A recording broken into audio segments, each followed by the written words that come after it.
I would argue that this arc took a lot of twists and turns that not a lot of us expected. For better or for worse, honestly, I would think some of them were not great. Some of them were actually very, very, very welcome surprises. But I do see a general consensus about Yasratcha being one of the best and better things about this arc, possibly one of the best characters of the third season. And I kind of hurts me to have to say this, but I think he's dying. I don't think he's gonna make it to the end of this arc. And the reason that I think that has a lot to do with his relationship with Traumerei, we know a lot of the backstory now about the Baylords and Yasratcha and how Nenea and Doom and Paul and Yama and the H&B's, Trauma, and all those things, how they all interconnect now. So we know they're really not on opposite sides of the spectrum because Wang Wang was cool with Yasratcha, but like the video, subscribe, hit the bell down so you can stay notified and the Ghost of 13-month series doesn't get you. And let's hop right in.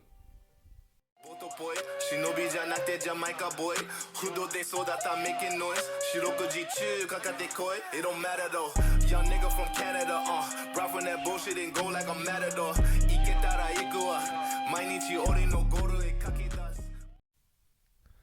So obviously, Yasratcha has a hate boner for Traumerei, having controlled him, forced him to do something against his will, took away his friends, and essentially did really rob him of free will by turning him into a beastkin of all things. He used a hybrider and research on it to find a way to not be controlled by him. That remains to be seen to see if that's actually true and he can actually do that. But the thing that I really think is the reason why Yasratcha really would have to die here is because we can't have another one of those type of characters joining BAM. And I could be wrong. Maybe he just ends up joining after the fact they escape with him and he quits the army. I don't know though, because he seems to be a jihad zealot the same way Caliban is.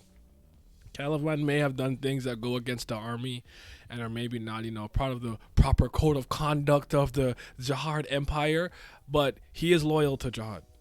And you've seen that when he was able to kind of stop his feud with Liboric, bend the knee when Traumerei popped up. And I think Yasratcha is of the similar vein. He may hate Traumerei with all his heart and soul, but I don't believe that he has that sentiment towards the King of the Tower. When he saw his hologram for the first time in his life, he wanted to fight all out and give it his best and all, like he was trying to impress the king. So while I could see him wanting to get away from Traumerei, I don't see him ever abandoning the army. And truth be told, I'm not interested in a rematch. So this part here is my own personal bias.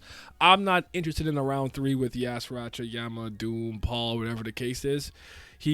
We're done with him here. So I think that Traumerei is ultimately going to kill him. I think he's going to make that ultimate sacrifice because in a lot of ways, I can't remember who says it in the comments a lot, but Yasratcha is their uncle.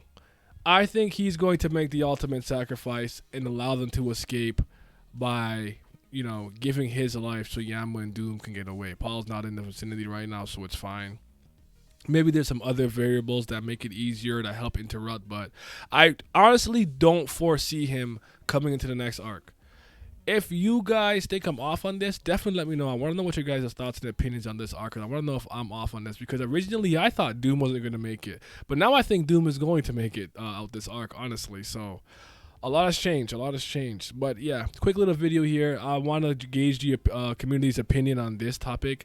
And if you do think that there's any other reasons for why he probably should die thematically, narratively, that makes sense to you, feel free to add it in the comments. Or if you think there's a reason that he should stay alive narratively, thematically, or whatever the case may be, definitely share that with me in the comment section as well.